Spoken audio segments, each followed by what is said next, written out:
अरे Gopal, Gorakhpur district jail चलना है, जल्दी।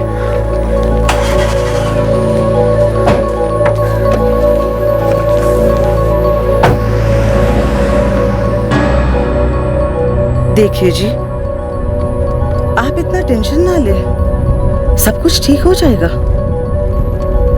तकदीर सही गलत नहीं समझती सरोज, जो लिखा है वही होता है। हमें सिर्फ कर्म करते रहना चाहिए, बाकी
क्या गोमती बहन, अभी अभी साफ किया था, सब गंदा कर दिया। ये जगह चलने के लिए सफाई करने का इतना ही शौक है ना, तो दोबारा पोछा लगा ले, बार बार लगाती रहे। इस साली गोमती उछल मत, अगले हफ्ते तेरी बारी, पोछा तेरे हाथ में होगा। चलने वाले हम लोग, देखती हूँ तुझे।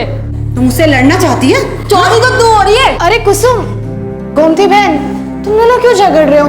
वो तो ऐसे ही मेरे मुंह से गोमती का नाम निकल गया था। कोई बात नहीं, मैं फिर से लगा देती हूँ। ए कुसुम, ये आंखें फाड़ फाड़ के मुझे मत देख, समझी? तेरी आंखें नोच के ना कौवों को खिला दूंगी। तू ना मुझे नहीं जानती, अपना हाथ मेरे आंखों तो पहुंचा तो सही। ले लगाया हाथ, बोल क्या? अरे तू चल यहाँ से। चल, मेरे मुंह मत लग, समझी? चल। और तुम्हारी तो, तुम दोनों की कुश्ती कबड्डी फिर शुरू हो गई। अरे नहीं नहीं सिमरन मैडम, ये दोनों तो सिर्फ बातें कर रही थी। ए गौरी की बच्ची, मैं कल पैदा नहीं हुई मुनिया, मुझे समझाने की कोशिश मत कर तू। और तुम दोनों खड़े खड़े मेरा मुंह क्या देख रही हो? उठाओ अपनी झाड़ू, निकल लो यहाँ से, चलो अपना काम करो। गौरी, तुझसे कोई मिलने आया है। मुझसे मिलने? मुझसे मिलने कौन आया है? आज तक तो कोई नहीं आया। तो पार्टी वापस भेज दूं? बुजुर्ग आदमी है, जेंटलमैन किस्म के। क्या नाम है? कोई रतन प्रकाश मिश्रा है, और साथ में उसकी घरवाली भी है। नहीं, मैं नहीं जानती इन्हें। तो जाके जान लेना, आए होंगे किसी एनजीओ से, तेरी पुनर्निवास की कुंडली बनाकर। तू अपना काम करना अच्छे से। नहीं मैडम, मुझे उनसे नहीं मिलना, उनको मेरी तरफ से माफी कह दो। अपने पैर पे कुल्हाड़ी मत मार, ठीक है? नहीं मिलना तो मुझे क्या।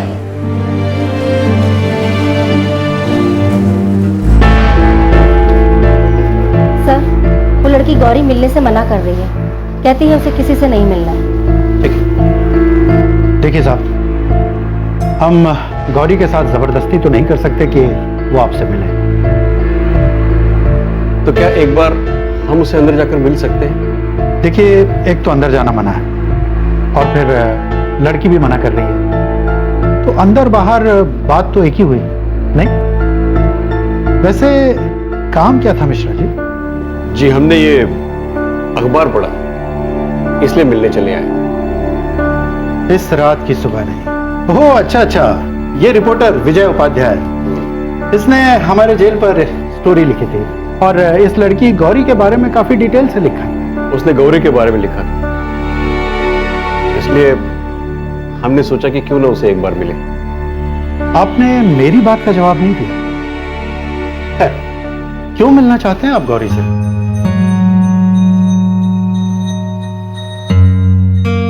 हम गौरी को गोद लेना चाहते हैं। गोद लेना चाहते हैं? जी।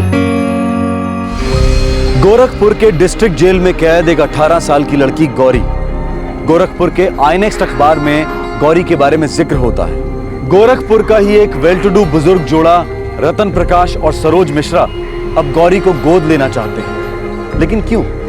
दूसरी तरफ गौरी उनसे मिलने से इनकार करती है, ये कहकर कि वो उन्हें जानती नहीं। ये बहुत ही अजीब और रहस्यमय मामला दिखाई पड़ रहा था, लेकिन दरअसल ये थी एक अद्भुत मिसाल इंसानी रिश्तों की, जो खून के रिश्तों से ज्यादा गाढ़े साबित हुए। मिश्रा जी, सॉरी, हमारे कुछ नियम हैं। और फिर लड़की बालिग है और आपसे मिलना भी नहीं चाहती, तो उसके हकों के खिलाफ हम नहीं जा सकते।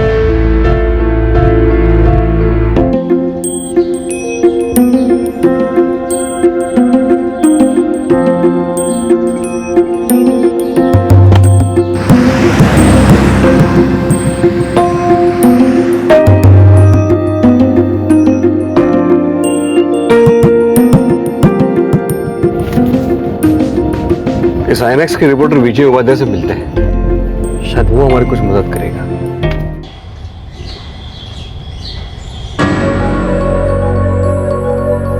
लेकिन गौरी ही क्यों मिश्रा जी?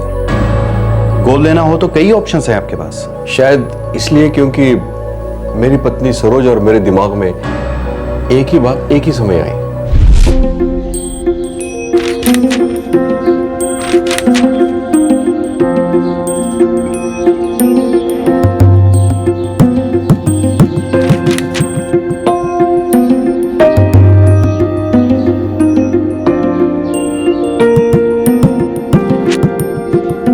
सरोज, पढ़ो इसे। क्या है ये? अरे पढ़ो तो, ये देखो।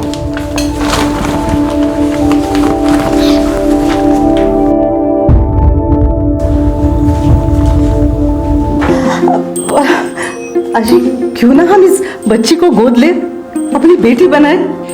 यही ख्याल मेरे मन में भी आया, इसीलिए तो तुम्हें पढ़ने दिया। मुझे मालूम था तुम्हें ऐसे लगेगा। हमारे 2 बेटे हैं, एक बेटी की बड़ी आस थी। हमारी जिंदगी आराम से कट रही है, बस एक लड़की की कमी थी। और इत्तेफाकन कुछ ही महीनों पहले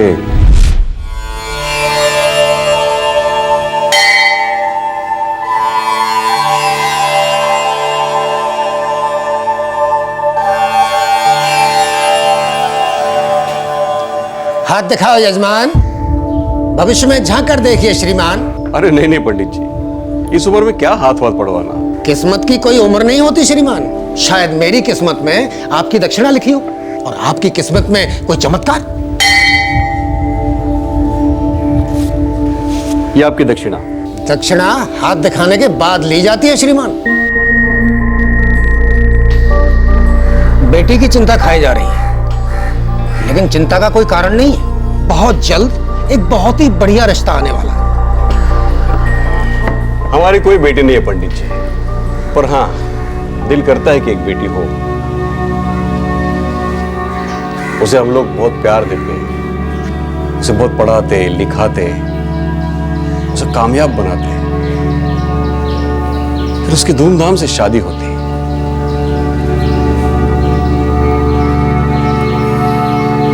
कन्यादान का सुख तो होता हमारे जीवन में। कन्यादान का सुख तो आपके जीवन काल में है।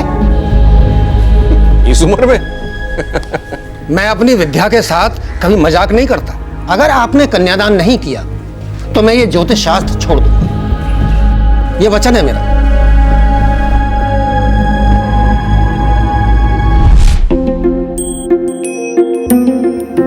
पता नहीं, तब से मुझे धीरे धीरे विश्वास होने लगा कि मेरे तकदीर में बेटी का सुख है। और जब मैंने गौरी की कहानी पढ़ी, बस अंदर की तार छिड़ गई, मानो कोई छू गया दिल को। देखिए, गौरी को मनाना आसान नहीं है। आप मुझे एक दिन दीजिए, मैं कोशिश करता हूं। जरूर। मिश्रा जी, आप मुझे अपना फोन नंबर दे दीजिए। अगर कुछ बात बनती है तो मैं आपको कॉल करूंगा, लेकिन मैं कोई वादा नहीं कर सकता। Okay sir.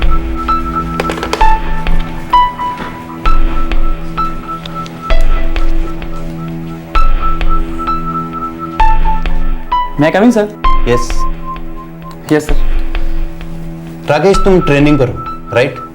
Right sir. एक असाइनमेंट है, चैलेंजिंग है, करोगे? Sure sir. वो जो कपल अभी अभी यहां से गया, बुजुर्ग आदमी और उनकी मिसेस। जी सर।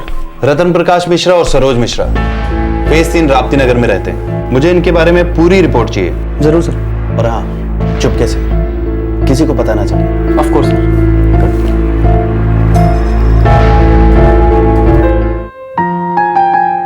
तू क्यों नहीं मिली उन लोगों से? क्यों मिलूंगी उनसे? जानना पहचान और हम तुम्हारे मेहमान। अरे शायद तुझे अपना मेहमान बनाने आए हो सकता है भले इंसान हो। कौन भला और कौन बुरा कुसुम, किसी के बारे में कुछ नहीं कर सकते। और वैसे भी मैं भरोसा करना भूल चुकी हूँ। अबे ओ दादी माँ, कब से है यहाँ? 6 महीने। जैसे जैसे महीने साल बनेंगे समझ जाएगी असली कैद क्या होती है। मैं 4.5 साल से जुनैल में थी कुसुम। तो फिर शौक है कैद में रहने का? खुली हवा में सांस नहीं लेनी? क्यों नहीं लेनी? लेनी है। मुझे आजाद होना है, लेकिन सही मायने में, किसी के रहमो करम पे नहीं। बहुत देख लिए रहम करने वाले और उनके इरादे भी।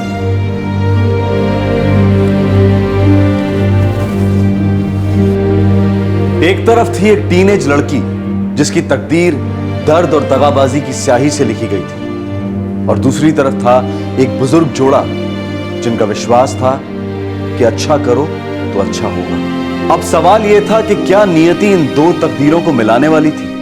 क्या गौरी की घायल किस्मत पर रतन प्रकाश और सरोज मिश्रा के प्यार का मलहम लगने वाला था? मैं कम इन सर। राकेश, आओ। कुछ मिला? Yes sir. बैठो। Thank you sir. Sir, Ratan Prakash और सरोज मिश्रा तो बहुत अच्छे घर के लोग हैं। अच्छे घर के लोग? ये अच्छे घर के लोग कैसे होते हैं राकेश? रतन प्रकाश मिश्रा का बैकग्राउंड डिफेंस का है। सिविल इंजीनियर थे फौज में, 10 साल मुंबई में नौकरी की, फिर सर 2000 में वो गोरखपुर लौटे, जहाँ से वो एक्चुअली बिलोंग करते हैं। और फैमिली? सर 2 लड़के हैं, बड़ा बेटा अखिल और उसकी वाइफ मीता बेंगलोर में रहते हैं, और सर एक 9 महीने का बच्चा भी है उनका। सर अखिल मिश्रा बेंगलोर की एक बड़ी कंपनी में सॉफ्टवेयर कंसल्टेंट है। और दूसरा बेटा? अंशुल मिश्रा।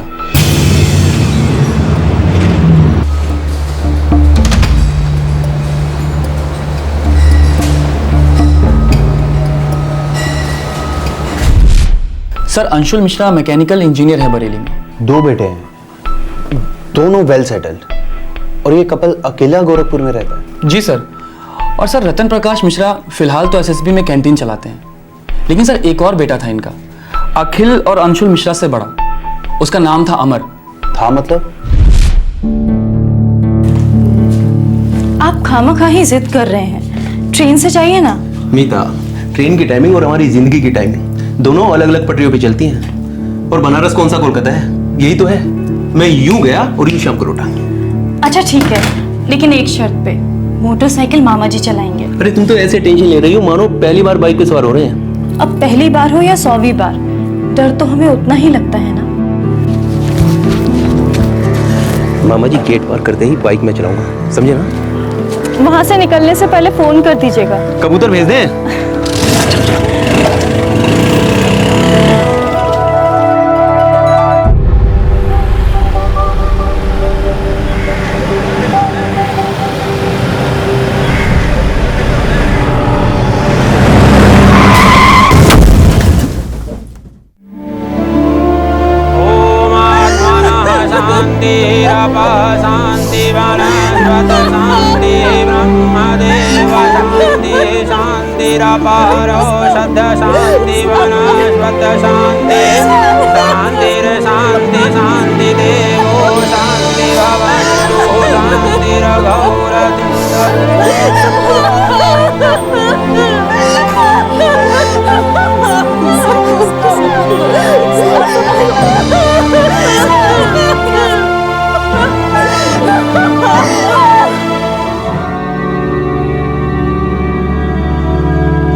देवेंद्र जी, 1 साल हुआ आपकी बेटी और मेरे बेटे की शादी को।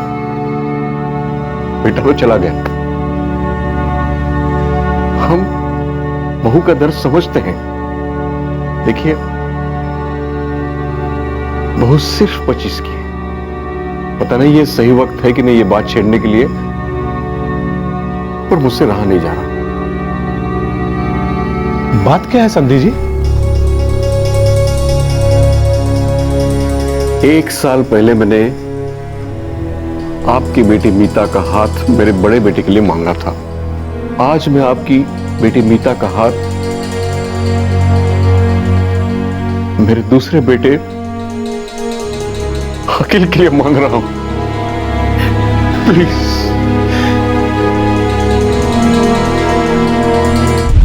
सर, अमर की विधवा मीता ने अमर के छोटे भाई अखिल से शादी को हाँ कह दी। फिर ये रतन प्रकाश तो बहुत ही भले आदमी है सर, सोने का दिल है इनका। ये हमेशा अपने आसपास जरूरतमंद लड़कियों की पढ़ाई में या शादी में, चाहे आर्थिक मदद हो चाहे कैसी भी मदद हो, ये हमेशा करते आए हैं। अगर इतने ही नेक इरादे वाले लोग हैं तो फिर गौरी की तो लगता है किस्मत ही बदल जाएगी। गौरी? सर, ये गौरी कौन है? अपने गोरखपुर जेल में कैदी है। सर, ये रतन प्रकाश और गोरखपुर जेल का क्या संबंध है? दरअसल रतन प्रकाश इस गौरी को गोद लेना चाहते हैं। इस रात की सुबह नहीं। ओ यस सर, ये तो आपने उस लड़की पर स्टोरी की थी। दरअसल मैं जेल गया था किसी और स्टोरी के लिए। वहां मेरी मुलाकात इस गौरी से हुई और राकेश, इसकी स्टोरी सुनकर मैं पूरी तरह हिल गया। ऐसी क्या स्टोरी है सर?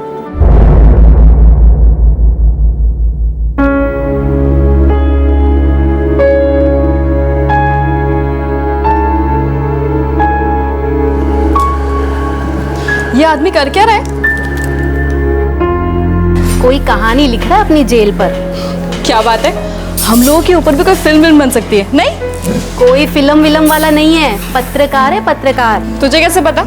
उसके चेहरे पे लिखा है। हवलदार सिमरन बता रही थी, पत्रकार ही है।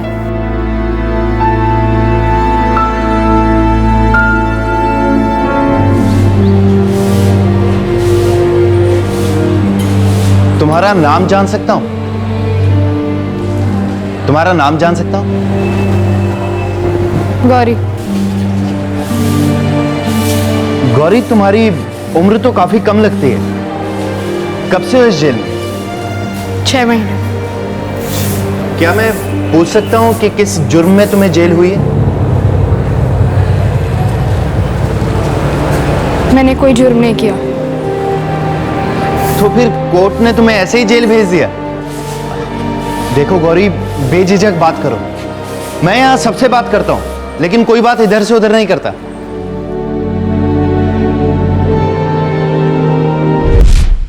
वो 4.5 साल तक एक करेक्शन होम में रही, एक ऐसे जुर्म के लिए जो उसने किया ही नहीं था। फिर उसे यहां डिस्ट्रिक्ट जेल शिफ्ट किया गया।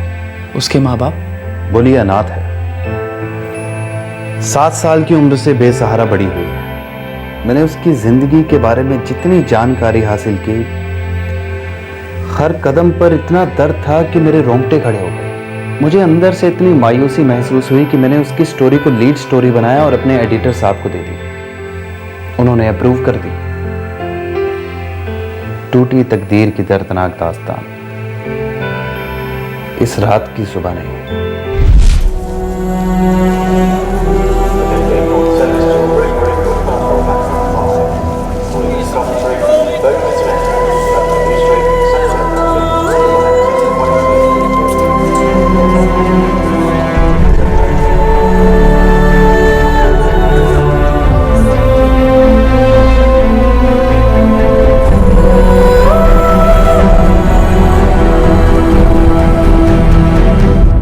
इस रात की सुबह नहीं, गौरी की कहानी थी।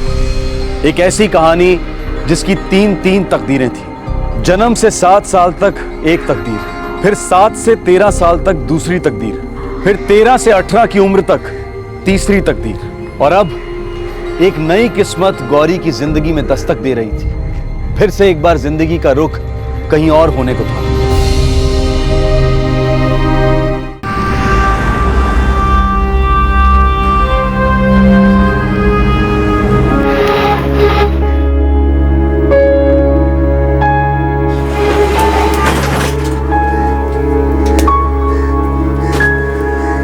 मकान मालिक आया था, बोला शाम तक किराया नहीं दिया तो हम सबको उठाकर बाहर फेंक देगा।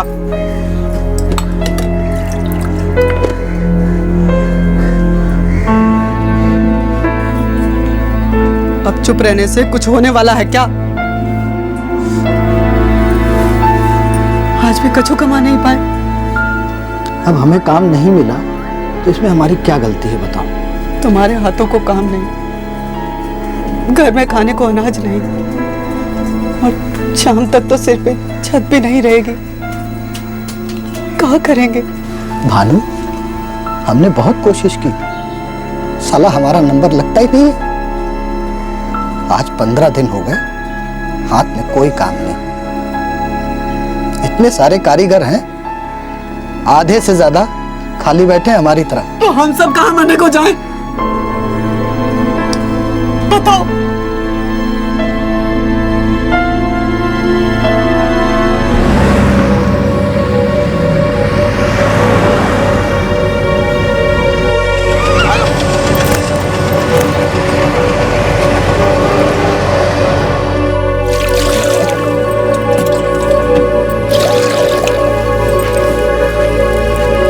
आज भी वही बोलोगे?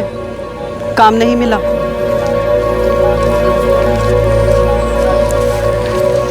भानु, मेरा एक दोस्त है, मैंने उससे बात की थी। वो कह रहा था कि उसके हाथ एक तगड़ा काम लगा है, यहीं होशियारपुर में। ये कहाँ पड़ता है? यहीं पंजाब में। वो कह रहा था खेती का काम है, मजदूरों की जरूरत है।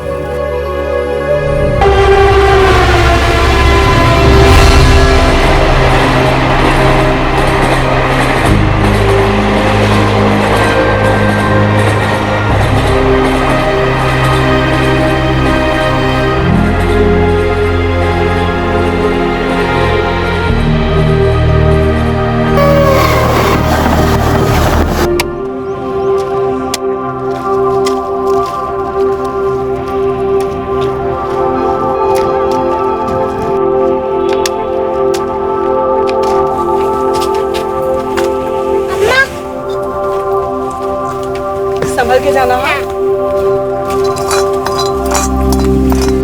गरीबी और लाचारी के दलदल में धंसा गौरी का परिवार उत्तर प्रदेश के मिर्जापुर से पंजाब के लिए रवाना हुआ, इस उम्मीद को लेकर कि शायद बच्चों को 2 वक्त की रोटी और एक छत नसीब होगी।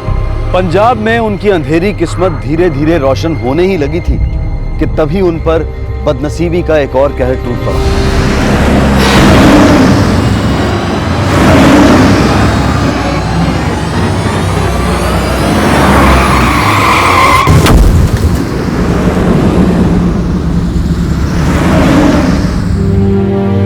मुझे ज्यादा कुछ याद नहीं, बस इतना याद है कि हम वहां कुछ दिन और रहे। अम्मा हर बारी यही कहती थी कि हमें संभाला अब उनके लिए मुश्किल हो रहा है। फिर हम वहां से भी निकल पड़े।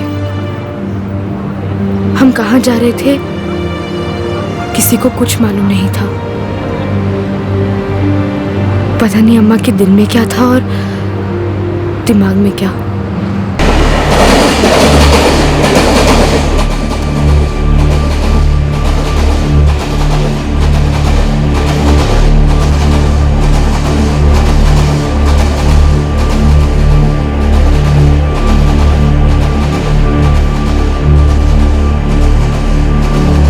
गौरी, मेरी बच्ची, माफ कर दे मुझे। मुझे नहीं पता इसके आगे हम कैसे जाएंगे।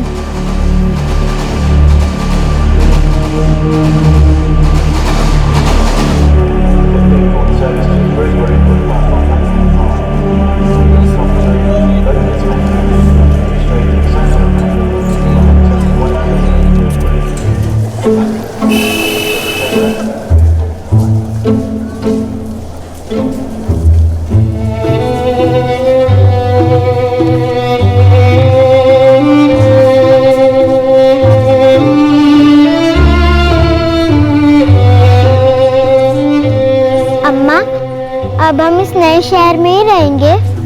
पता नहीं, अब आ तो गए हैं, कितने दिन रहेंगे पता नहीं। सुन, तू यहीं बैठ, मैं पता करके आती हूँ कोई काम मिलेगा कि नहीं, तो यहाँ से हिलना मत।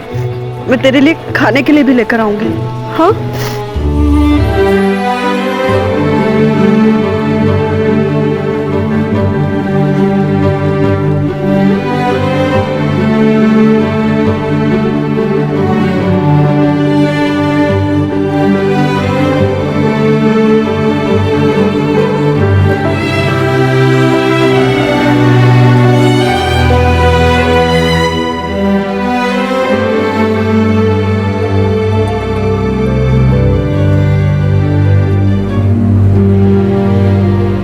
अम्मा बोली कि वहां से हिलना मत। मैं बैठी रही और बैठी रही, लेकिन अम्मा वापस नहीं आई। मैं समझ ही नहीं पाई कि मैं अम्मा और गोविंद को अब कभी नहीं देख पाऊंगी।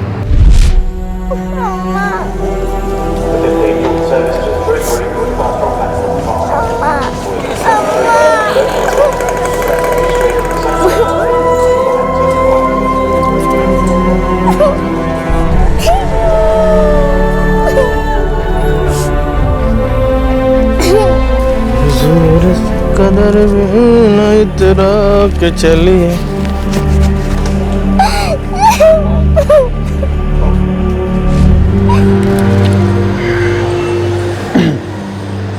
फिर वो आदमी कहाँ ले गया तू?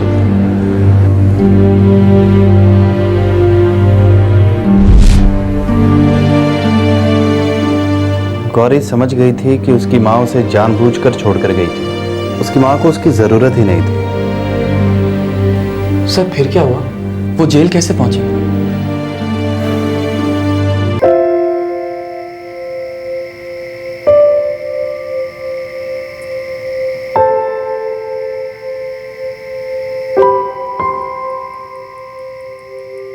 देखिए जी, तकदीर का लिखा हुआ कोई नहीं बदल सकता, और अगर हमारे नसीब में ये लिखा है कि वो हमारी बेटी बनेगी, तो दुनिया की कोई ताकत उसे रोक नहीं सकती। पता नहीं सरोज, बार बार ऐसे लग रहा है, जब से वो लेख पढ़ा, गौरी की कहानी पढ़ी, ऐसा लग रहा है कि कोई गहरा रिश्ता है हमारा उस लड़की के साथ।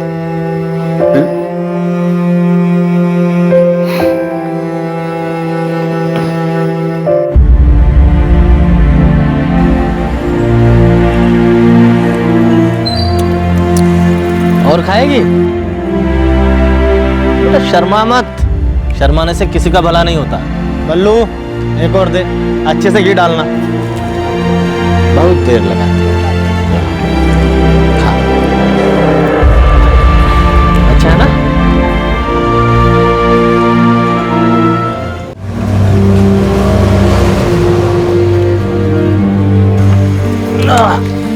बैठ बेटा, आ रहा हूँ।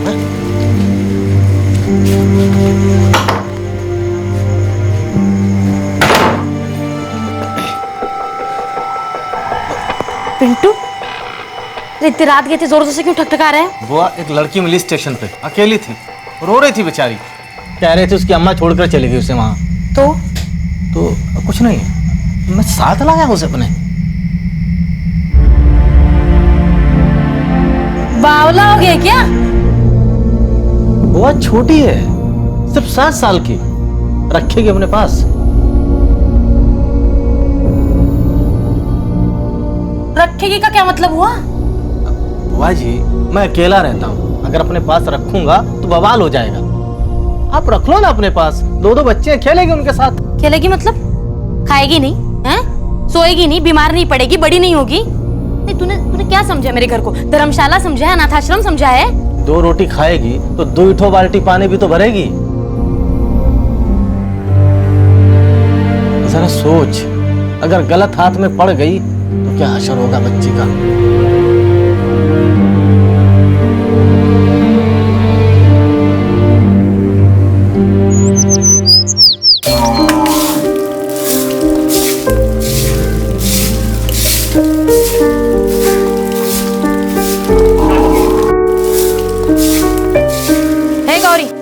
जल्दी जल्दी हाथ चला, अभी कपड़े भी तो धोने हैं, है ना? सफाई से धोना, हाँ?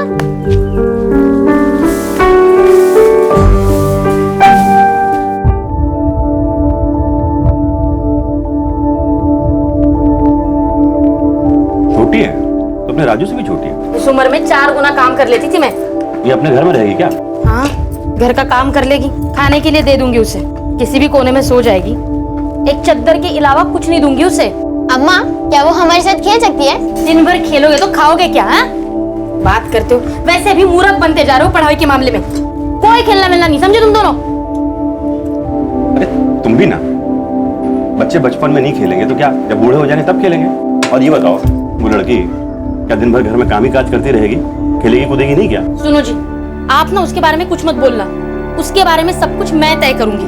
वैसे भी पिंटू ने ये बहुत बड़ा बोझ डाल दिया है सर पर, पता नहीं कहाँ से आई है, कल कहाँ जाएगी।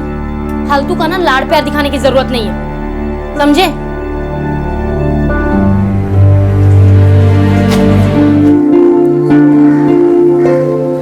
31 और 9 मिला कर हुए 5 5 5 5 5 5 और 1। अबे वो राजू के बच्चे, मुंह बंद रखना। मुझे तो ऐसे आता है पढ़ना, नहीं तो मेरे दिमाग में नहीं घुसता है। आपको नहीं जम रहा ना तो कहीं और जाकर पढ़ो। तेरे एक कान के नीचे बजाऊंगा ना, दिन में तारे गिनेगा। अच्छा अम्मा, अम्मा चुप रही, बताओ।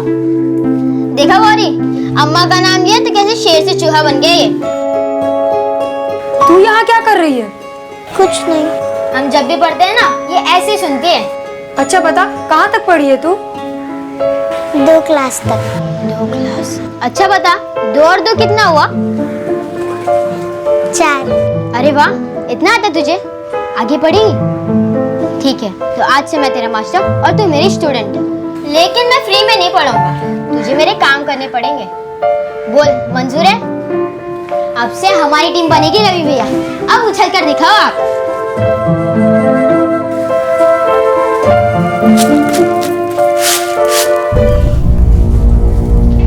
अरे वाह, तू तो लिख भी लेती है। क्या हो रहा है? अम्मा, गौरी को ट्यूशन दिया जा रहा है। अम्मा आपको पता है गौरी दूसरी क्लास तक पढ़ी है। 2 थप्पड़ खाए बगैर चैन नहीं आएगा तुझे, हाँ? दूर हो जाओ, चल इधर इधर आ। देख गौरी, अगर आइंदा से राजू और रवि के साथ दिखी तो तेरी खैर नहीं, हाँ? उस घर में मैं रोटियों से ज्यादा गालियां खाती थी, लेकिन मैं चुपचाप सहती रही, काम करती रही। मैं उनकी कुछ नहीं लगती थी, लेकिन फिर भी छत के नीचे जगह दी। और वो फूफा कभी कभी थोड़ा प्यार जता देती, लेकिन बुआ को वो भी पसंद नहीं था।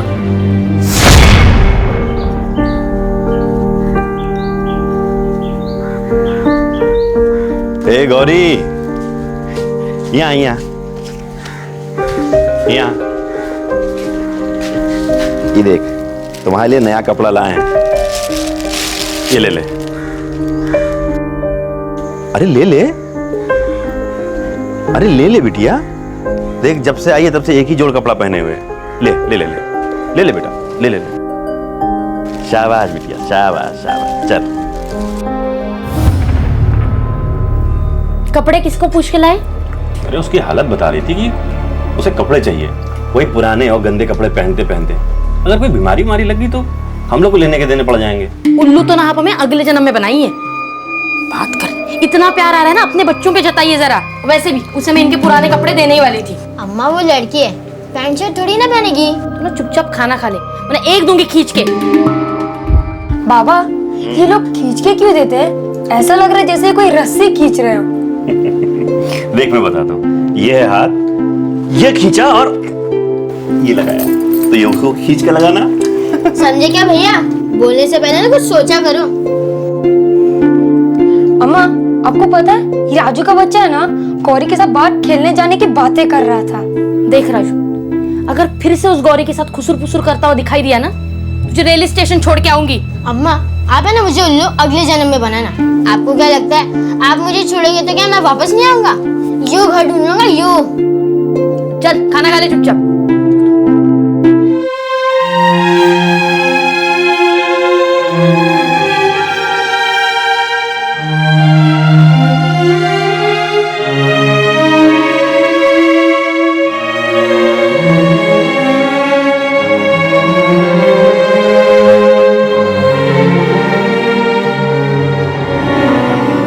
पता करके आती हूँ कोई काम मिलेगा कि नहीं। तो यहाँ से हिलना मत, मैं तेरे लिए खाने के लिए भी लेकर आऊंगी। हाँ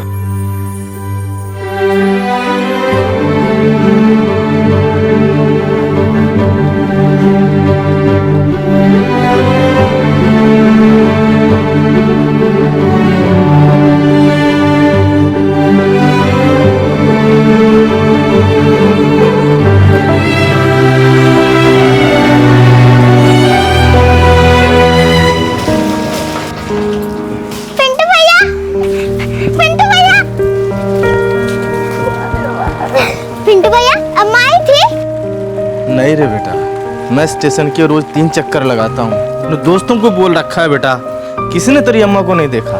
मैंने बोल दिया जो देखेगा ना सबसे पहले हम ही बताएगा। पिंटू भैया, मुझे अम्मा और गोविंद की बहुत याद आती है। याद करने के बजाय भूलने की कोशिश कर, आराम मिलेगा।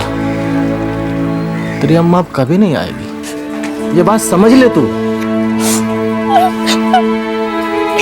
अरे बेटा, रो क्यों रही है? बुआ क्या खुश नहीं है क्या?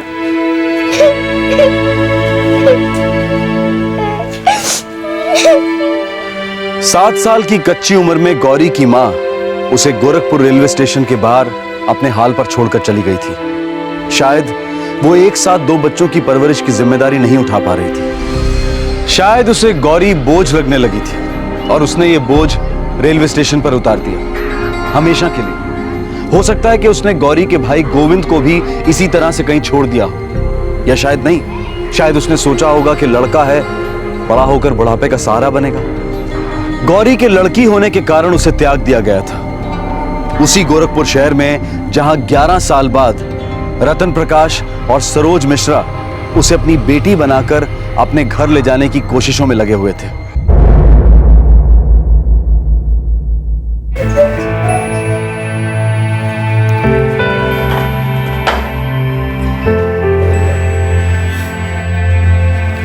बाबूजी, आपका और माँ का इरादा बड़ा नेक है, लेकिन अगर लड़की नहीं आना चाहती तो उसे फोर्स तो नहीं कर सकते ना। प्लीज उस पर दबाव मत डालिए। अरे हम दबाव कहाँ डाल रहे हैं, हम तो सिर्फ कोशिश कर रहे हैं। लेकिन बाबूजी, गोदी लेना है तो कोई नवजात शिशु क्यों नहीं, या कोई छोटी सी लड़की? अंशुल बेटा, तेरे बाबूजी और मैं दोनों इस उम्र के तो नहीं है कि हम एक नवजात की देखभाल कर सके, और एक छोटी सी बच्ची भी हमसे संभली नहीं जाएगी बेटा। दिन ब दिन हमारी उम्र बढ़ती जा रही है। और इसके अलावा इस लड़की की तकदीर तो देखो, कितनी तकलीफों में पली बड़ी है ये। मुझे तो लगता है कि इसे राहत देना मेरा फर्ज बनता है। इस लड़की के साथ कभी भी कुछ भी अच्छा नहीं हुआ है अंशुल, कुछ भी। और हमारी जिंदगी देखो, कितनी खुशियों से भरी है हमारी जिंदगी। हमें लगता है कि इस लड़की को गोद लेकर हम अपने अच्छे तकदीर का कर्ज अदा कर सकते हैं, और फिर तुम्हारी माँ और मेरा बेटी होने का सपना तो पूरा हो सकता है। और उसमें हर्ष क्या है? मुझे पूरा भरोसा है। वो कहते हैं ना, जब भी कोई चीज तुम्हें दिल से चाहिए और तुम्हारे इरादे नेक हैं, तुम्हारा दिल उस चीज में है, तो सारा ब्रह्मांड एक होकर तुम्हारा सपना पूरा करता है।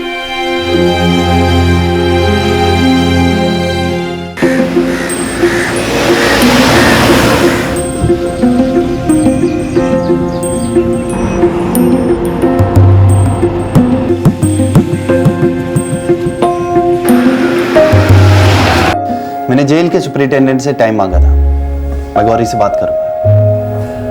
और विजय जी, हमारी तरफ से प्लीज आप उसे यह कह देना कि डरने की बिल्कुल जरूरत नहीं है, और ना ही ये सोचे कि हम उस पर कोई एहसान कर रहे हैं। दरअसल वो हम पर एहसान करेगी अगर वो हमारी जिंदगी में आएगी। मैं आपके इरादों की दाद देता हूं रतन जी।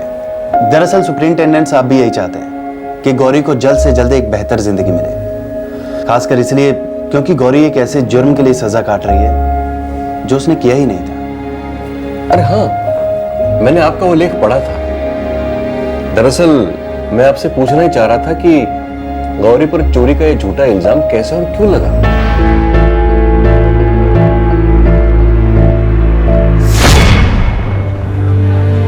तो 7 से 13 साल तक तू पिंटू की बुआ के साथ रही, उनके घर में,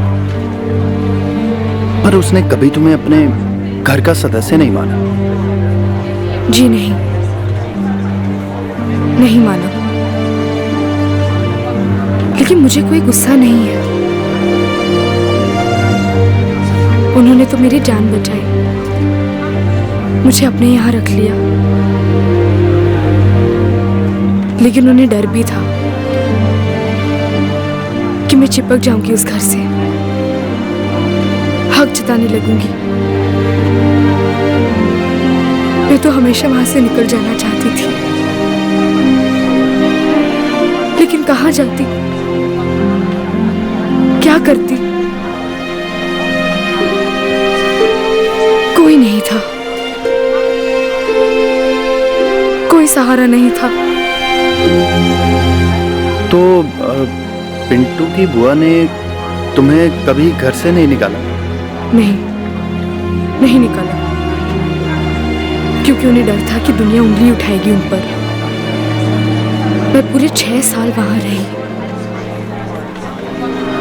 अच्छा गौरी, सच बताना, क्या तुमने वो गहने चोरी किए थे?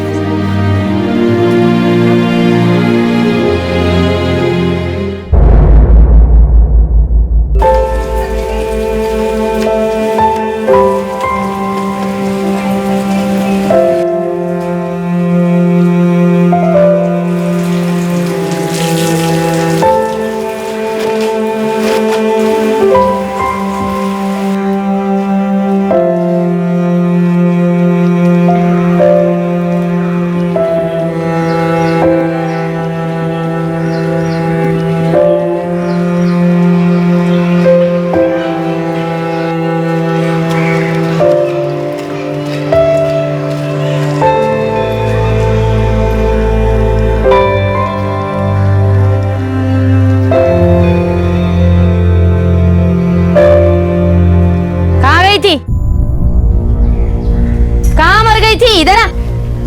वो बुआ मैं बस बाहर गई थी। आज के सारे काम कर दिए मैंने। बड़ी मेहरबानी हो गई। अब सारे काम हो गए तो आवारागर्दी करोगे बाहर जाके? बोल, किस लड़के के साथ बाहर गई थी? किसी के साथ नहीं बुआ, बस स्कूल वाले रास्ते पे बैठी थी। बैठी थी? क्यों? बस यूं ही। मुझे ना स्कूल देखना बहुत अच्छा लगता है। बुआ, अगर मेरे सारे काम सुबह ही निपट गए तो मैं स्कूल जा सकती हूँ। स्कूल जाएगी तू? हाँ, बड़े पर निकल आए मेरी परी के। स्कूल जाएगी, उसके बाद कॉलेज, कलेक्टर नहीं बनेगी क्या? सुन, बता दे रही हूँ, कहीं स्कूल वूल नहीं जाना। चल घर में बैठ, चल। बुआ मैं घर बैठे बैठे क्या करूँगी? मेरे सारे काम फटाफट हो जाते हैं और फिर मैं घर बैठे बैठे उब जाती हूँ। घर से उब गई है? हाँ, अरे 6 साल पहले जब तुझे इस घर में रखा था ना, तब घर ही नहीं था तेरे पास। तब सहारा ना दिया होता ना, तभी रेलवे स्टेशन पे भिखारिन की तरह भीख मांग रही होती, या फिर कोई उठा के ले जाता, गंदे धंधे पे बिठा देता तुझे। शुक्र मान मेरे भतीजे पिंटो का कि जो मेरी गोद में डाल के गया। अरे तुझे तो रोज सुबह उठ के मेरे पैर छूने चाहिए। नई जिंदगी दी है मैंने तुझे। अरे क्या हुआ री, काहे गुस्सा कर रही हो? जब देखो तब उस पे बरसती रहती हो। बस क्या हुआ? अगर मैं नहीं बरसी ना तो कल किसी लड़के के साथ मुंह काला करके आएगी। पूरा शहर गालियां बरसाएगा हम पर, पत्थर बरसेंगे हमारे घर पर। क्या बकवास किए जा रही हो? फालतू गुस्सा हमेशा तुम इस मासूम पे निकालती रहती हो। 6 साल से रह रही है ना हमारे साथ। जैसे हमारे लिए रवि है, जैसे हमारे लिए राजू है, वैसे ये गौरी भी है। खबरदार, खबरदार, इस लड़की की बराबरी मेरे लड़कों के साथ की तो इसका इस घर पे कोई हक नहीं है। ये यहाँ की नहीं है।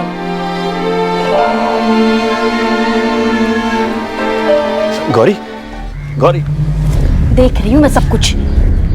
जब से उम्र की हुई है ना, तब से बहुत ज्यादा तरस आ रहा है ना उस पर। ये अपनी बकवास बंद कर, समझी? ये गंदी तरह से ना तो सब पे शक करना बंद कर दे।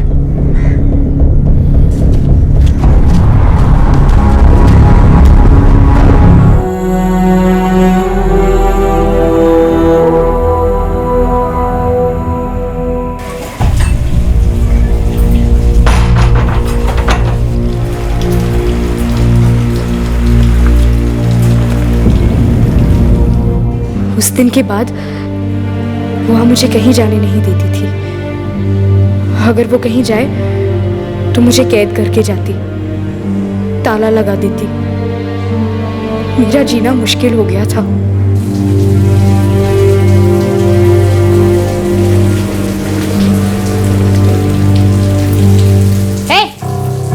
इधर आ, जल्दी इधर आ। क्या कर रही है? हाँ? क्या खा रही? तू बाहर जाती है ना चोरी छुपे? ये किसी बदमाश लड़के ने लाके दिया है ये। फूफा जी ने दिए। अजी सुनते हो? अरे सुनो। दिन भर दिन बुआ जी मुझसे और नफरत करने लगी। उन्हें मुझे देखकर घिन आती थी और वो मुझे जलील करने का एक भी मौका नहीं छोड़ती। हाँ, कहाँ हो गया? काहे चिल्ला रही है उतनी दूर से? ये लड़की कह रही है कि आपने ये पकोड़े ला कर दिए इसे। अरे हाँ, बरसात हो रही थी तो कुछ पकौड़े खरीद के ले आए थे। सबके लिए अंदर मेज पे रखे हैं। कहाँ हो गया दे दिया तो? वैसे खाना नहीं देती क्या? तो खास उसके लिए क्यों? इसमें खास की क्या बात है? कह रहे ना सारे घर के लिए लाए हैं। ये इस घर की नहीं है। तू पगला गई हो का? ए राजू, रवि सो जाओ। हाँ, क्यों जताते हो लड़की पे इतना प्यार? क्योंकि तुम इतनी नफरत करती हो उससे। बड़ी मासूम लगती है ना आपको। आंखें देखिए उसकी, चोर डकैत जैसी लगती है। हद करती हो तुम भी। तो फिर लाई क्यों थी तुम उसको इस घर में? घर का काम करने के लिए। तो घर का काम तो करती है ना वो हम देखते हैं कि अच्छे से ही करती है। लेकिन तुम्हारे दिल में उसके लिए जरा सी भी इंसानियत नहीं है। प्यार तो दूर की बात है। हाँ हाँ, मैं ही तो डायन हूँ। आप सब लोग तो पता नहीं क्या वो पीर फकीर पड़े ना। नहीं, मैं बता रही हूँ, ये जो बात कर रहे हैं ना आप इंसानियत और पता नहीं क्या लाड़ प्यार की, एक दिन ये लड़की ना सबको ले डूबेगी। ऐसा चूना लगाएगी ना फुर हो जाएगी। याद करोगे? पर मैं ऐसा होने नहीं दूंगी। बुआ ने तो तय कर लिया था कि मुझे उस घर से निकालेगी। अपने आप से निकालने की हिम्मत नहीं हो रही थी उनकी। लेकिन हाँ, अगर एक बार कह देती कि गौरी जा, तो शायद मैं खुद ही निकल जाती। डर डर के ही सही, लेकिन निकल जाती। पता नहीं बुआ मेरे साथ क्या खेल खेल रही थी। गौरी, ए गौरी, जेवर निकाल मेरे, चल। जेवर? कौन से जेवर? अच्छा, ये भूली बनी ना तो दांत तोड़ दूंगी तेरे। बोल, कौन लड़का है वो, हाँ, जिसके साथ भाग जाना चाहती थी? दोनों ने मिलके कहाँ छुपाए मेरे जेवर? बोल। बुआ, मैं भगवान कसम खाकर कहती हूँ, मुझे नहीं पता आपके जेवर कहाँ है। मुझे तो ये भी नहीं पता आप अपने जेवर कहाँ रखती है। सड़ी, तुझे पता नहीं है मैं जेवर कहाँ रखती हूँ? सालों से देखती रही, अलमारी में रखती हूँ। अलमारी खुली पड़ी है मेरी अभी। अब ना तुझे मैं पुलिस के हवाले करती हूँ, फिर पता चलेगा कि कहाँ है जेवर। हाँ, आखिरी मौका देती हूँ, बोल, वरना मैं पुलिस को बुला लूंगी। मैं उन्हें भी यही कहूंगी, मुझे नहीं पता आपके जेवर कहाँ है। वो मान लेंगे, हाँ मान लेंगे ये बात तेरी। अरे ऐसा मारेंगे ना, ऐसा मारेंगे कि देखना अपनी माँ याद आ जाएगी, वो जो तुझे छोड़ के चली गई थी। चोर नहीं होगी वो भी साली। चल चल वो मैं सच कह रही हूँ, मुझे नहीं पता आपके जेवर का। अच्छा, देखना, पुलिस के बाद अदालत, अदालत के बाद जेल, जेल के बाद फिर जेल, फिर पता चलेगा यहाँ कितनी अय्याशी से रह रही थी। चल, चल।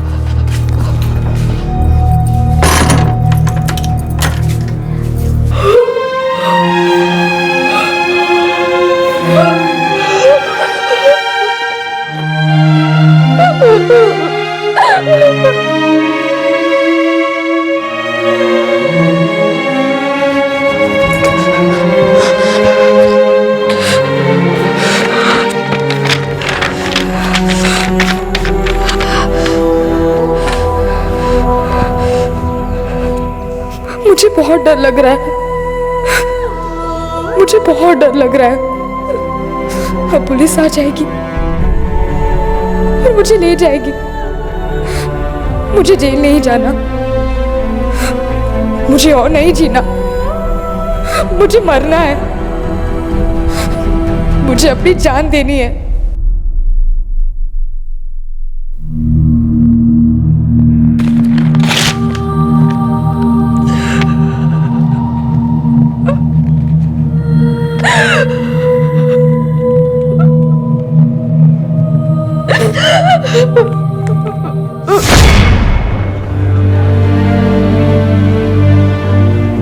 वो जेवर तुमने नहीं चुराए।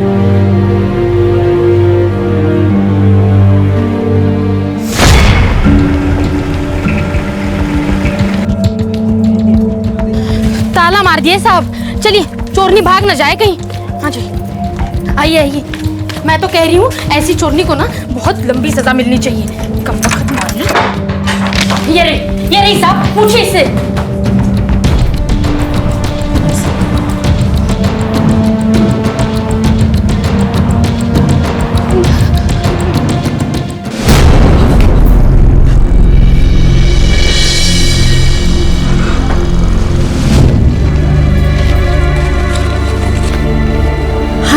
चोरी पकड़ी गई तो ऐसी नौटंकी कर रही है। साहब, मैंने कोई चोरी नहीं की है। सर, अंदर अलमारी खुली पड़ी है। देख लड़के, अभी यहीं बता देगी तो सबके लिए अच्छा होगा, खासकर तेरे लिए। मैं भगवान की कसम खाकर कहती हूँ साहब, मैंने कोई चोरी नहीं की है। इसकी जान पहचान की कोई है जिसे इसने जेवर दिए होंगे? साहब, पूरा दिन तो बाहर मटर गश्ती करती है, पता नहीं किस किस से मिलती है। मुझे तो लगता है एक लड़के के साथ इसका चक्कर चल रहा है। नहीं, ये सच नहीं है। मैं बाहर नहीं घूमती। मैं फूफा जी, बुआ, राजू, रवि के अलावा और किसी को नहीं जानती। ये अपनी चीजें कहाँ रखती है? हमें तलाशी लेनी होगी। अंदर वाले कमरे में, मैं दिखाती हूँ। ना, तुम हाल में छानबीन करो। चलो साहब, इधर आइए। तुम इस कमरे में देखो। ये रहा साहब, उसका सामान। तलाशी लो।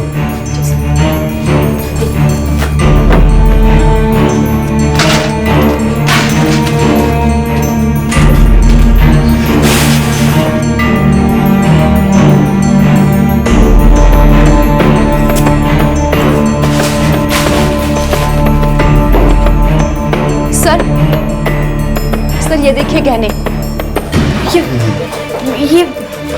ये मेरे जेवर। सब ये मेरे ही जेवर है। चोरी साली, हाँ? तूने मेरे जेवर लिए? ले चलो इसे। ये साहब, मुझे नहीं पता, ये मेरी इधर से कहा। साहब, मैं सच कह, ये मुझे नहीं। बुआ, बुआ, मैंने चलो चुपचाप। बुआ, मैंने कुछ नहीं किया।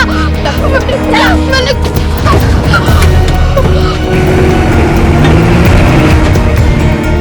सविता के घर चोरी करने के चार्जेस पर गौरी को कस्टडी में लिया गया था, लेकिन गौरी बार बार यही कहती रही कि उसने वो चोरी नहीं की थी। लेकिन सविता के लिए ये एक सुनहरा मौका था गौरी से पीछा छुड़ाने का। जिस समय यह हादसा हुआ उस वक्त गौरी सिर्फ 13 साल की थी और अब उसकी तकदीर ने एक बार फिर रुख बदला।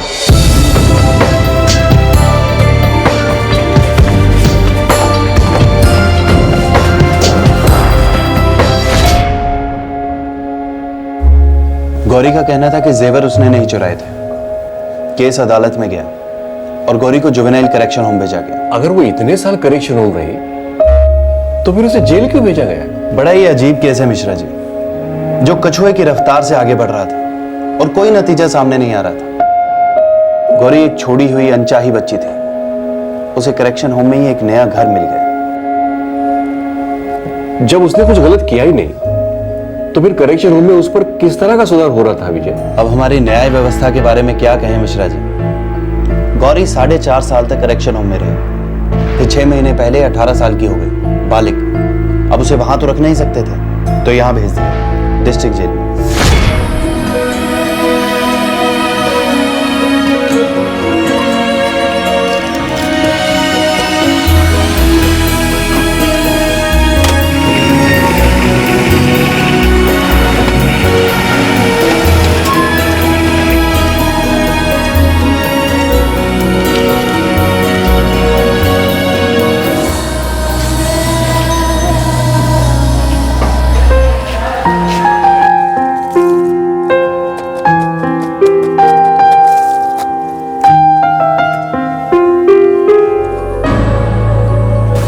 गौरी, पत्रकार साहब आए हैं, जिनसे तूने बात की थी, तेरे से दोबारा मिलना चाहते हैं। मैंने तो सब कुछ बता दिया था उन्हें, पता नहीं अब क्यों आए हैं। अरे किसी राजकुमार या हीरो का रिश्ता तो लाए नहीं होंगे तेरे लिए, और मुझको क्या पता वो तुझसे क्यों मिलना चाहते हैं। चल मिल ले उनसे, सुपरिटेंडेंट साहब का ऑर्डर है। चल चल ना।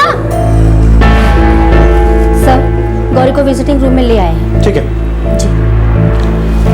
मैं पहले गौरी से बात करें। हाँ, यही ठीक रहेगा। आप ही को पहले बात करनी चाहिए, क्योंकि अगर कोई उसे रतन प्रकाश जी और सरोज जी से मिलने के लिए राजी कर सकता है तो वो आप ही हैं।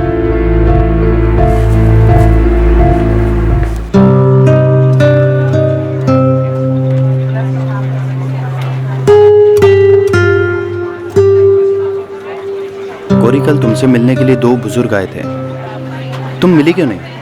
सर, मुझे किसी से नहीं मिलना। गौरी, वो तुम्हें गोद लेना चाहते हैं।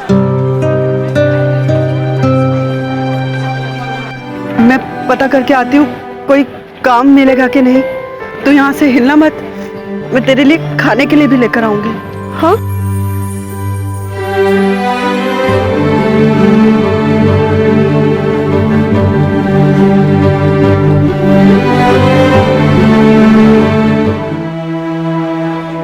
मुझे किसी गोद की जरूरत नहीं। तो तुम क्या जेल से बाहर नहीं जाना चाहती? जाना चाहती, लेकिन अपने आप से जाना चाहती हूँ। खुद की जिंदगी जीना चाहती हूँ। फिर से किसी कैद में नहीं जाना चाहती। मेरी खुद की माँ ने मुझे रेलवे स्टेशन पर जानबूझकर छोड़ दिया। उसके बाद कोई मेरा माँ बाप क्यों बनना चाहता है, ये मेरी समझ के बाहर है। देख गौरी, तू सही कह रही है। जो कुछ भी तुमने भुगता है, उसके बाद कोई भी ऐसा ही सोचेगा जैसा तुम सोच रही हो।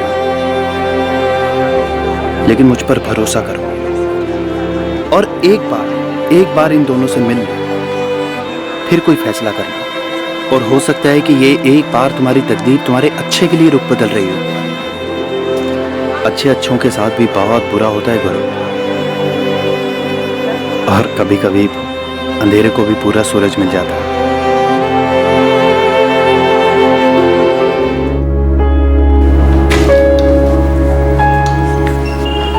हाँ विजय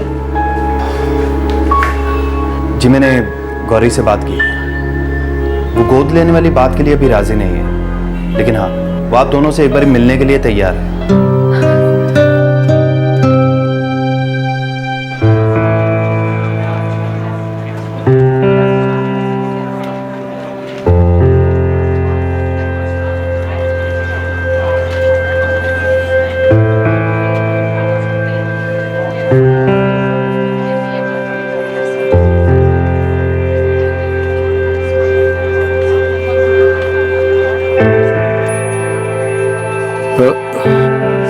देखो बेटा, तुम डरी हुई हो, तुम झिझक रही हो, हम ये समझते हैं। आप लोगों को घर के लिए एक नौकरानी चाहिए ना, इसलिए मुझे ले जाने आए हैं। नहीं बेटा, हमने तुम्हारे बारे में पढ़ा है और हमें लगता है कि तुम्हें बहुत सारा प्यार मिलना चाहिए, और वो प्यार हम तुम्हें देना चाहते हैं।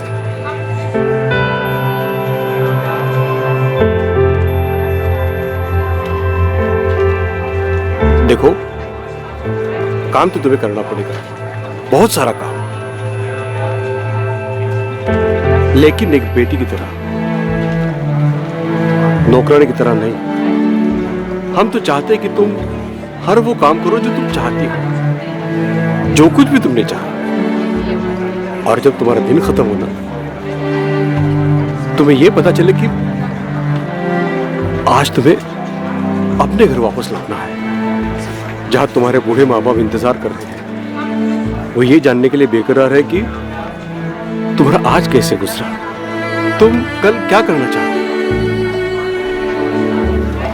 जिंदगी में तुम क्या बनना चाहते हो बेटा? पता नहीं।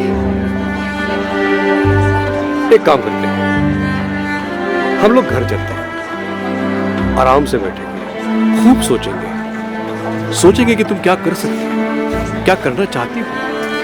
हमारे 2 बेटे हैं, तुमसे काफी बड़े, तुम्हारे 2 बड़े भाई जो अपनी छोटी बहन का इंतजार कर रहे हैं। चलोगी ना अपने घर? सच कहूं, सारा जेल खुश हो जाएगा अगर गौरी को कोई अच्छा घर मिल जाए और वो अपनी जिंदगी में कुछ कर पाए। और अगर आपके जैसे माता पिता हों तो कहना ही क्या। सर, क्या हम गौरी को आज ही घर ले जा सकते हैं? अब जब गौरी राजी हो गई आपके साथ चलने के लिए तो हमारी तरफ से तो हरी झंडी है मिश्रा जी, पर कुछ प्रोसीजर्स हैं। कैसे प्रोसीजर्स? गौरी एक अंडर ट्रायल है और उसे यहाँ से बाहर जाने के लिए डिस्ट्रिक्ट मजिस्ट्रेट साहब की बेल की जरूरत होगी। मैं वो सब कुछ करने के लिए तैयार हूँ जो जरूरी है। मैं जमीन आसमान एक कर दूंगा सर। मिश्रा जी, हम भी यही चाहते हैं कि गौरी जल्द से जल्द आपके घर की रौनक बन जाए। Thank you sir, thank you so much.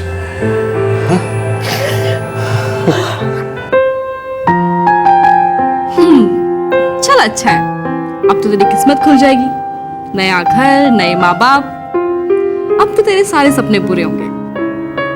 सपने देखना तो बहुत पहले छोड़ दिया था कुसुम, और जो सपने बिना चाहे आते हैं वो तो बहुत ही भयानक होते हैं। और कभी कभी मेरी बचपन की भूली यादें मेरा सपना बन के आते हैं।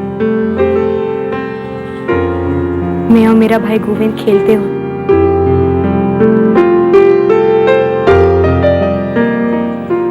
वो तो बस एक सपना है, बस एक सपना और कुछ नहीं। अरे जब तू अपने नए घर में जाएगी, उस घर में जाके रहेगी, नरम साफ बिस्तर मिलेगा, तो तुझे सपने भी आएंगे अच्छे वाले, और उसको पूरा करने का रास्ता भी मिलेगा। देखना।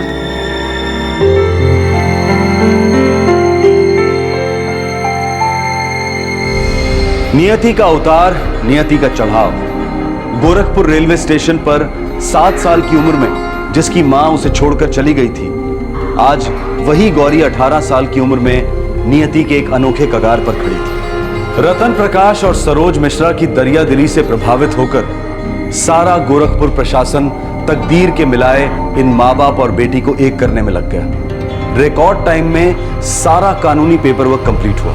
सारे शहर में खुशी की लहर दौड़ रही थी। लोग गदगद हो रहे थे कि गौरी बदनसीबी की डुबकियां खा खाकर आखिरकार अब प्यार और ममता की गहरी सांसें लेने वाली थी। उसे एक ऐसी जिंदगी मिलने जा रही थी जिसकी वो हकदार थी। गौरी की रजामंदी के 2 दिन बाद उसे जेल से निकालकर रतन प्रकाश और सरोज मिश्रा के घर ले जाया गया।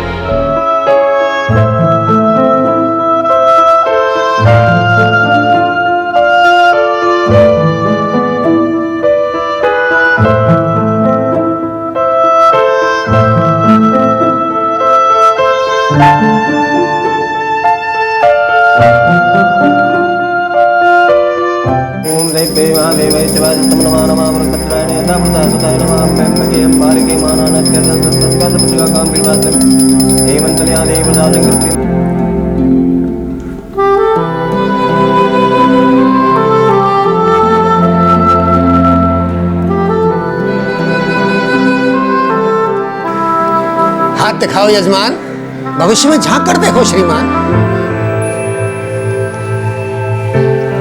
प्रशांत पंडित जी, और ये आपकी दक्षिणा। दक्षिणा? बहुत पहले आपने मेरा हाथ पढ़ा था, आपकी भविष्यवाणी सच हुई। धन्यवाद। आपका भला हो, आपके परिवार का भला हो, आपके बच्चों का जीवन खुशियों से भर जाए। चल, लेट हो जाएगी नहीं तो स्कूल को जा। देख बेटा, संभाल के जाना और संभाल के आना। हाँ, सुनो, अगर कहीं तुम रास्ता भूल जाती हो तो मैंने सारे टेलीफोन नंबर्स तुम्हारे डायरी में लिख दिए हैं, तुरंत फोन कर देना। Take care. Bye bye.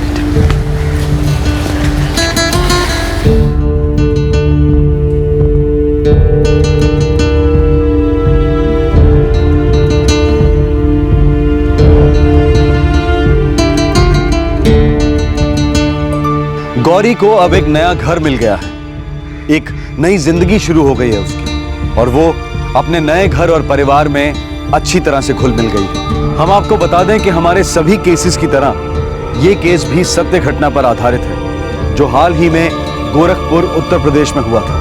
Crime petrol की टीम उस परिवार से मिली जो अब एक बेटी के घर आ जाने से अपने परिवार को पूरा महसूस कर रहा है।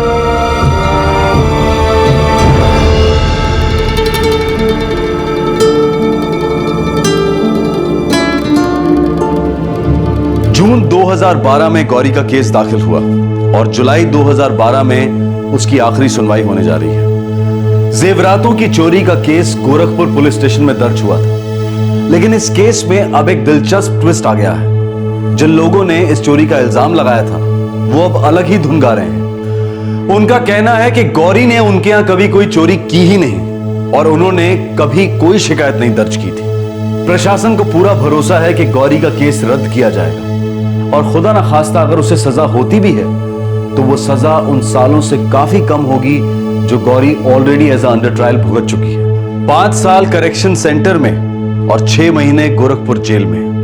क्राइम पेट्रोल गोरखपुर के इस बुजुर्ग जोड़े को तहे दिल से सैल्यूट करता है, उनके परिवार वालों की सराहना करता है और गौरी को खुशियों से भरी जिंदगी की शुभकामनाएं देता है। गौरी अब स्कूल जाने लगी है, उसका दाखिला 9वीं कक्षा में हुआ है। रतन प्रकाश और सरोज की इच्छा है कि गौरी खूब पढ़े और काबिल बने। उन्होंने तय किया है कि वो गौरी की शादी उसके 25 साल के हो जाने के बाद ही करेंगे। गौरी अपने नए घर में बहुत खुश है। आखिरकार उसे वो सुकून मिला जिसके लिए वो जिंदगी भर तरसती रही। आज के समय में जब आए दिन बच्चियों की गर्भ में हत्या के केसेस बढ़ती तादाद में सामने आ रहे हैं, गौरी की ये कहानी निराशा को मात देती है। बेटी के गम को दूर करने के लिए एक वेल सेटल्ड जोड़ा एक लड़की को गोद लेता है। ये एक ऐसी लड़की है जिसकी गरीबी से पीड़ित मां ने उसे त्याग दिया था और पनाह देने वाली औरत ने उसे ढेर सारी यातनाएं दी जो आखिर में उसे जेल ले गई। गौरी एक ऐसी जिंदगी जी रही थी जहां उम्मीद दस्तक देना भूल गई थी। एक मशहूर गाने के बोल हैं, and in the end the love you take is equal to the love you give. Gorakhpur के इस जोड़े जितनी हिम्मत और ताकत हम सब में शायद ना हो। गोद लेना एक बहुत बड़ा फैसला है, लेकिन अगर हम अपनी सोसाइटी के लिए कुछ करना चाहते हैं, फीमेल चाइल्ड के लिए कुछ करना चाहते हैं और करते हैं, तो ये दुनिया बेशक एक बेहतर दुनिया बन सकती है। अगर आप सच्चे दिल से कोई नेक काम करने की ठान लें तो सारा ब्रह्मांड, सारी कायनात उसे पूरा करने में आपका साथ देती है।